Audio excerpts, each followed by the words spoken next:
C'était difficile à faire, ça, j'imagine, pour le libraire, de choisir 4 livres. De ne choisir que 4 livres. Voilà, parce qu'on avait parlé ici de Frédéric Beigbeder qui, lui, en propose 50.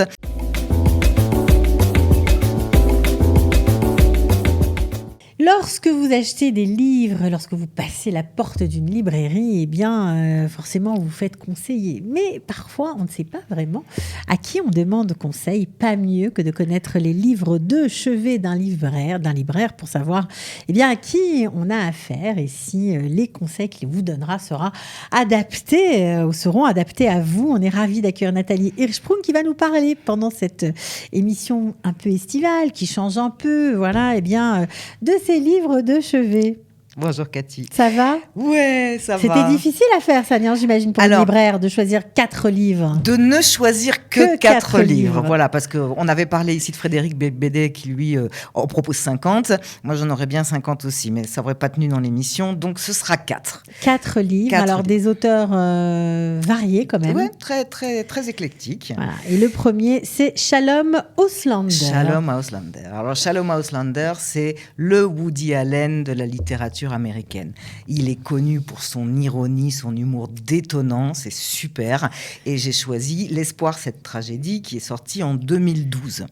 Alors, le personnage principal s'appelle Salomon Kugel et il part à la campagne, il s'installe dans une maison espérant trouver calme et sérénité dans une vieille bâtisse. Oui, bon, calme et sérénité quand votre femme passe sa vie à vous accabler de reproches et que votre belle-mère vous bassine avec... Votre mère, pardon, vous bassine avec la Shoah qu'elle n'a même pas vécue et qu'un pyromane sévit dans la région. C'est compliqué. Alors... mais il y a encore quelque chose de plus qui va le rendre fou, ce personnage. C'est les bruits dans le grenier. Alors, il y a des bruits dans le grenier. Okay. Bruits dans le grenier. Donc il va monter. Alors un jour, il s'arme de courage, il monte. Et là-bas, qui découvre-t-il dans le grenier ? Une vieille femme extrêmement célèbre, qui n'est pas contente du tout parce qu'on ne parle plus d'elle, et qui... héroïne historique est bien décidée à rétablir sa vérité. Je vous donne en mille, c'est qui ? Ah ben, je ne sais pas, je n'ai absolument aucune idée. Anne Frank. Ah, pas mal. Ok.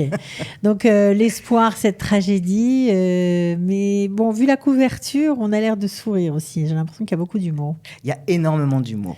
Bon, je ne parlerai pas de tout Shalom Auslander.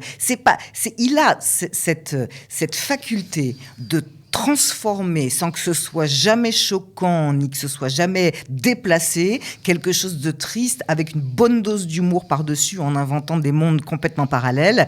Et c'est très réussi. C'est très réussi. C'est très réussi. Alors voilà, ça nous donne envie de lire cet auteur. On peut tout lire, d'après ce que je comprends. Oh oui. Tout est bon. Tout est bon. Rien à acheter. Ok, alors on va continuer avec un autre livre. Alors là, ça s'appelle Singé Sabour. C'est écrit par Atik Rahimi. Ça parle de quoi ? Alors, c'est qui Atik Rahimi ? Moi, j'adore. J'ai un gros tropisme pour les auteurs étrangers qui écrivent en français. Ouais. C'est son cas, Atik Rahimi. Il est afghan, il est quand même Goncourt 2008, Singé Sabour, pierre de patience. Donc, en persan, Singé Sabour, c'est le nom d'une pierre noire magique, une pierre de patience qui accueille toute la détresse des gens qui se confient à elle. Et le jour où elle explosera d'avoir reçu trop de douleur, ce sera l'apocalypse. Mais ici, dans ce livre, la Singé Sabour, c'est un homme allongé qui est pratiquement décérébré après avoir reçu une balle dans la nuque. Il est donc en état de légume. Et c'est sa femme qui est auprès de lui et elle lui en veut. Elle lui en veut pour les rixes, elle lui en veut de l'avoir abandonné pour aller à la guerre, elle lui en veut de tout un tas de choses. Et elle va, face à ce corps inerte, déballer tout ce qu'elle a sur le cœur, tout raconter, un long monologue intérieur passionnant, extrêmement bien fait, où elle avoue même des choses inavouables. Ça se passe quand même dans un monde proche de l'Afghanistan où les femmes, c'est pas vraiment ça. Elle parle, elle ne sait pas si son mari l'entend, si son mari l'écoute. Elle se libère de l'oppression jusqu'à même, encore une fois, aller raconter des choses qu'on ne dirait pas. Très intimes. Très intimes. Et à la fin du livre, cette Singé Sabour explosera. J'en dis pas plus, c'est un bouquin Magnifique. Et il le mérite bien son Goncourt. Hein. Voilà, il le mérite vraiment. Bon, alors personnellement, moi je ne connaissais pas, je n'ai jamais lu Atik Raimi, j'avoue. J'imagine que je ne suis pas la seule, mais en tout cas, si vous cherchez un livre un peu original pour l'été, ben voilà, vous en avez trouvé un, n'est-ce pas ? Absolument. Bon, alors vous avez maintenant un autre livre que vous ne quittez pas, hein, ce qu'on appelle. Ça, vous les relisez de temps en temps ? Ah oui, lui, en particulier, lui. Italo Calvino. Italo Calvino. Alors, Italo Calvino, Si une nuit d'hiver, un voyageur, qui s'appelle comme ça maintenant. Il s'appelait dans sa traduction précédente Si par une nuit d'hiver, un voyageur. Et là, le titre a été changé par le nouveau traducteur. Première publication en 1979. Il n'y a rien à dire d'autre que c'est un classique. Okay. Ça se passe dans le monde. Si vous lisez ce livre, vous, le lecteur, vous êtes le personnage principal du roman. Ça, c'est bien. C'est formidable. C'est brillant. La construction est tout à fait brillante. C'est un monde de libraires, de professeurs, de traducteurs, de penseurs qui s'agitent autour d'un livre.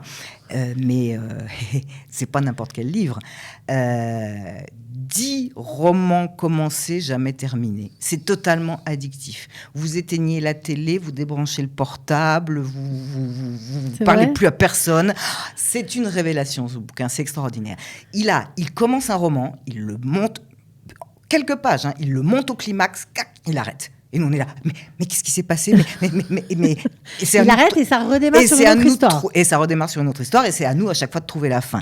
En fait, le prétexte, c'est que, soi-disant, il y aurait eu une erreur à l'impression. Plusieurs livres auraient été mélangés. Parce qu'il y a des lecteurs qui vont voir leur libraire et qui disent « Mais qu'est-ce qui se passe ?» C'est absolument fascinant. C'est frustrant comme pas possible, mais comme en même temps, nous, on est libre d'inventer la suite, donc on peut rester avec notre histoire. Et, tiens, si je l'avais fini, cette histoire-là, moi, je lui aurais donné cette fin-là. C'est génial. C'est génial. Ah, c'est purement génial. C'est comme les livres dont vous êtes le héros, en gros. C'est ça. Sauf que c'est pas littéraire. Voilà, on a compris. C'est un peu différent quand même. Bon, alors ça, c'est le dernier. On va terminer avec le dernier. Yasmina Khadra, l'équation africaine. Alors, pourquoi ce choix ? Alors, Yasmina Khadra, on le connaît bien. On connaît son histoire aussi, puisque c'est son pseudo, ça, Yasmina Khadra.